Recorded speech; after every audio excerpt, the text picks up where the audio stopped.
Not everyone in your life is meant to stay, but the hardest truth is this: you already know who needs to go. You feel it in the way your energy drops after talking to them, in the way you overthink their words, in the quiet exhaustion you can't quite explain. And yet, you stay. You tell yourself, maybe I'm overreacting, maybe they'll change, maybe I should try harder. But deep down, something in you is tired of pretending. Marcus Aurelius once reminded himself, your peace depends on the quality of what you allow into your life. So ask yourself, how much of your suffering is coming from people you refuse to let go? Hello everyone, welcome to the Mind Awakening channel. This video isn't about blaming others. It's about seeing clearly. Because once you recognize these signs, you won't be able to ignore them anymore. Now let's get started. Sign number 1. You feel drained after every interaction. You don't always notice it immediately, but after talking to them, something feels off. Your energy drops. Your mind feels heavier.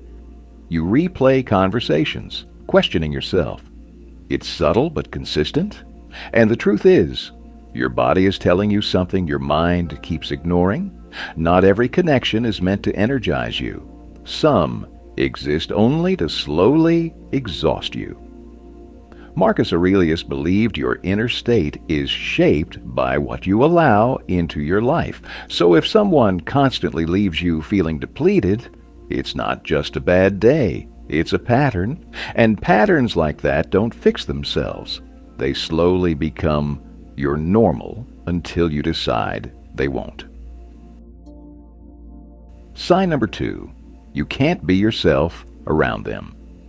You filter your words, you hold back your thoughts, you act slightly different, not because you want to, but because you feel you have to.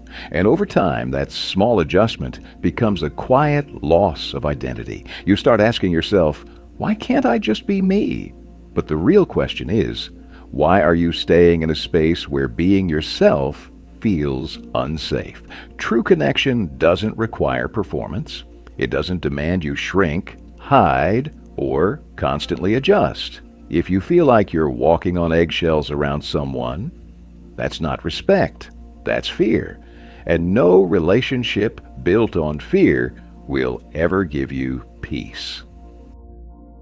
Sign number 3.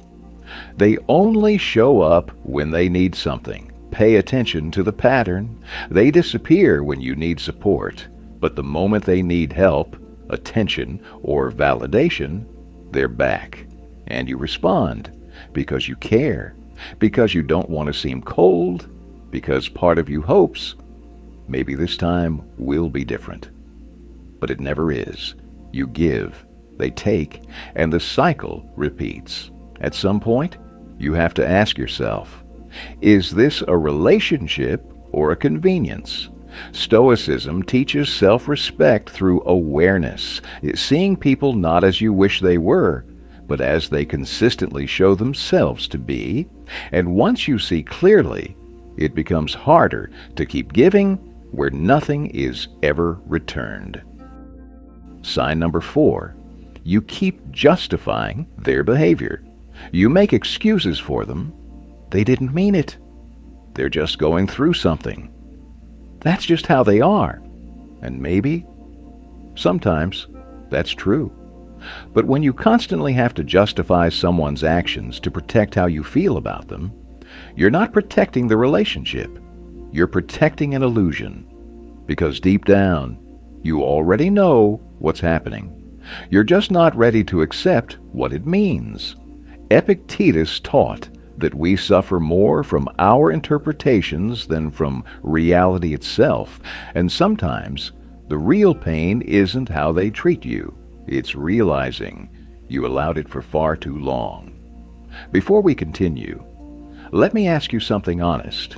Have you ever felt deep down that someone was no longer right for your life, but you still chose to stay?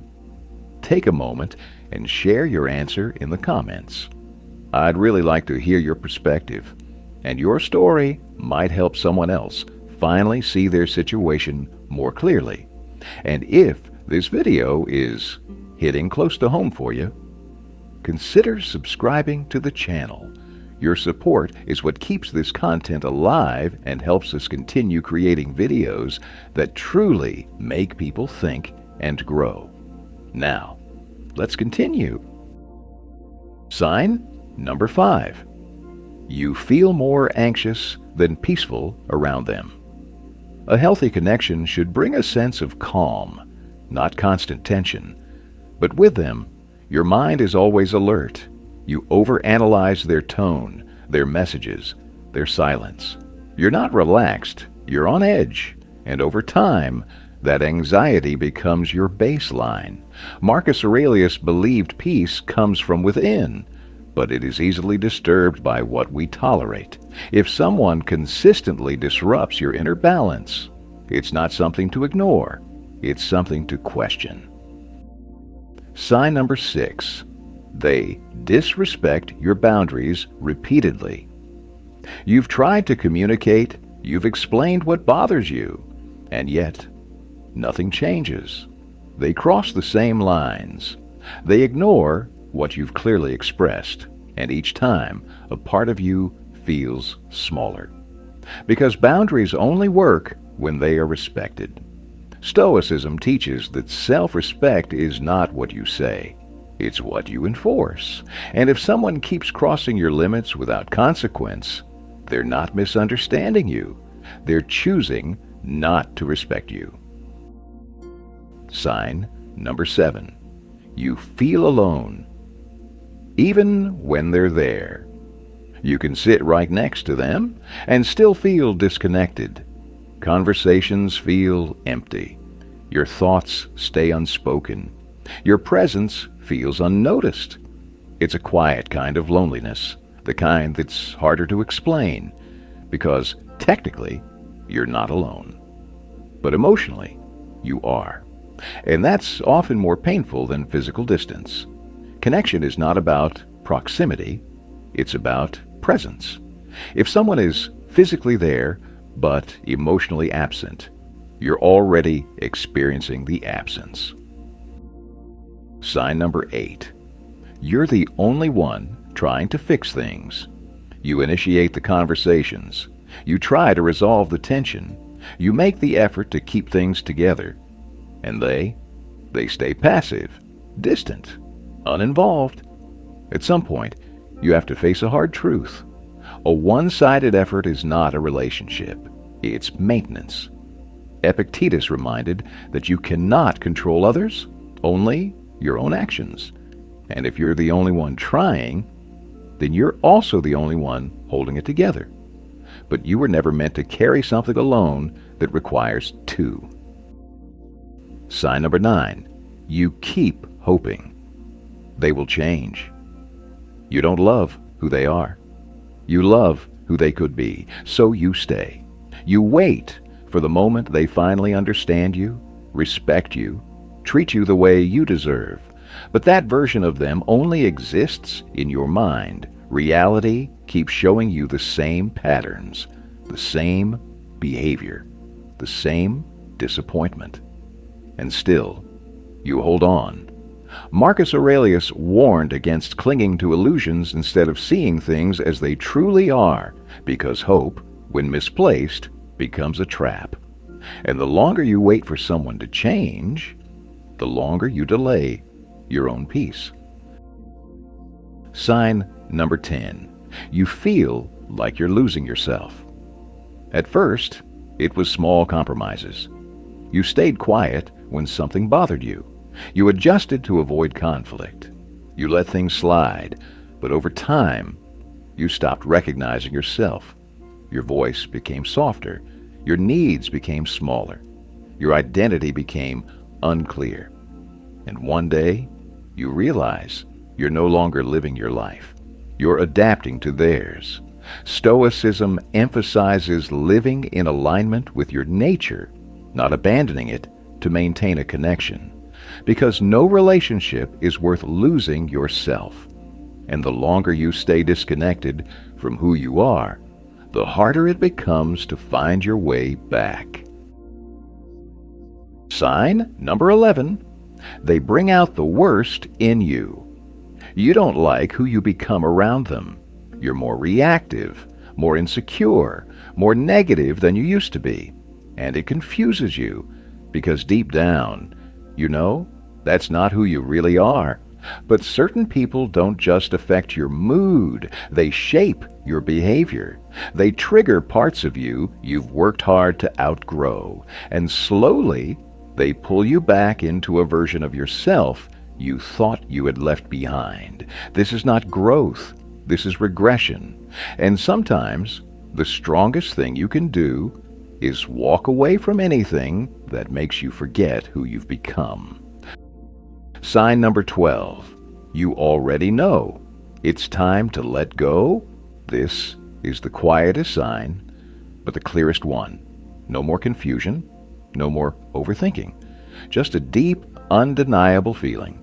This is no longer right for me. You've tried, you've waited, you've hoped, and now you're tired, not angry, not dramatic, just done. Epictetus taught that wisdom begins when you see reality without denial, and in this moment, you do. The only thing left is the decision, because staying will cost you your peace, and leaving will finally give it back. And deep down, you already know which one you need to choose. Conclusion. Letting go is never easy, especially when it involves people you once cared about deeply. But the truth is, not everyone who enters your life is meant to stay. Some are there to teach you about your boundaries, your worth, and the standards you should never compromise again. The deeper lesson here is this: peace is not something you build while holding on to what hurts you. It's something you protect by having the courage to release it. Start applying this in your life today. Pay attention to how people make you feel. Not what they say, not what you hope, but what you consistently experience. Set boundaries. And when those boundaries are ignored, have the strength to walk away without guilt. You are not losing people, you are choosing yourself. If this message resonated with you, take a moment to subscribe to the channel. Your support means everything, and it's what allows us to continue creating content that truly awakens and transforms. And remember, sometimes the most powerful move is not holding on, but finally letting go. Thank you for taking the time to watch until the end of the video. See you in the next videos.